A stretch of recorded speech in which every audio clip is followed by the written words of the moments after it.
Hi there, I'm Valerie Burton, founder of the Coaching and Positive Psychology Institute. You know, one of the most common questions I get asked is, what is the difference between coaching, counseling, consulting, and mentoring? And believe me, I love answering this question. So if you've ever wondered, I'm going to break this down for you, okay? So coaching is a word that just gets overused.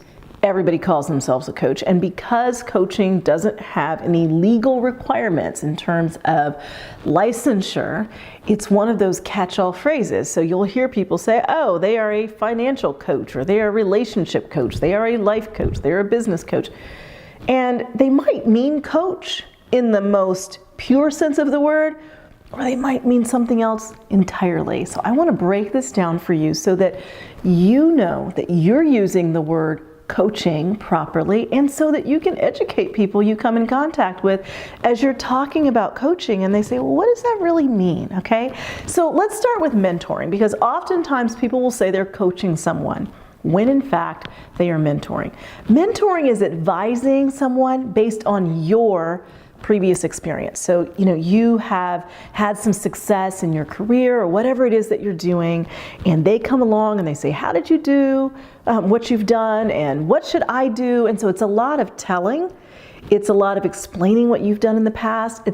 It tends to be purely based in your own experience, your opinions, and so forth. And believe me, there is a place for mentoring, because your experience is really, really valuable.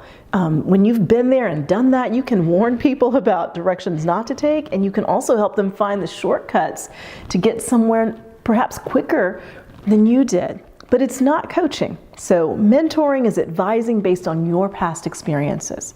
Now, counseling.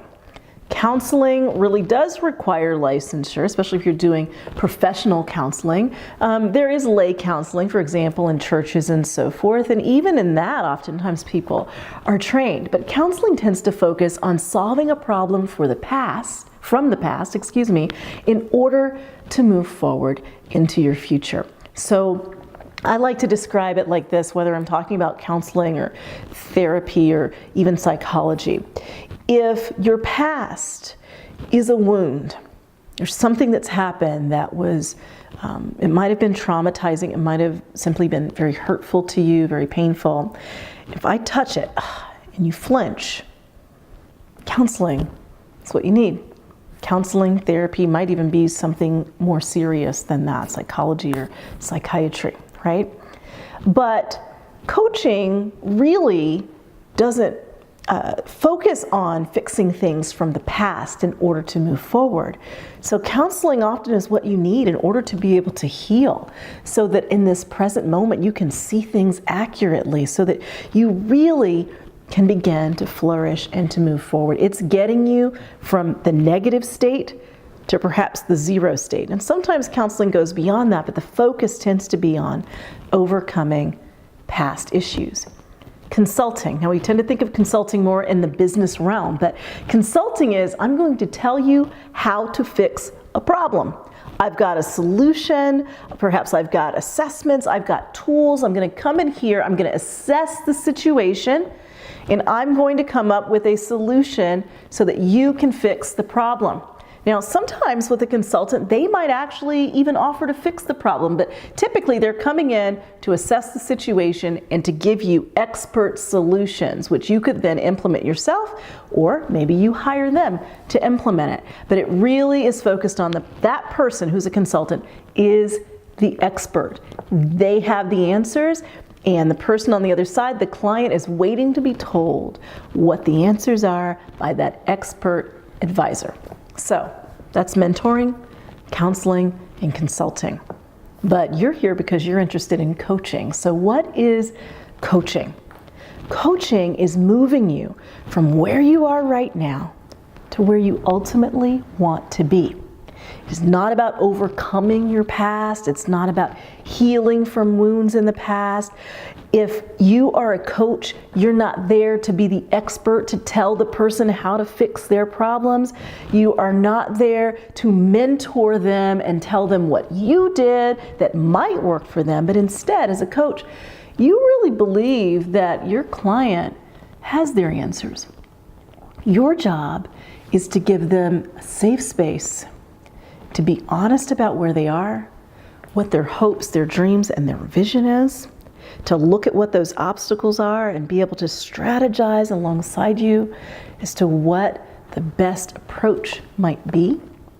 Ultimately, as a coach, you're asking those powerful questions and giving your client the safe space to answer those so that they can get to the answers they need to be able to move forward.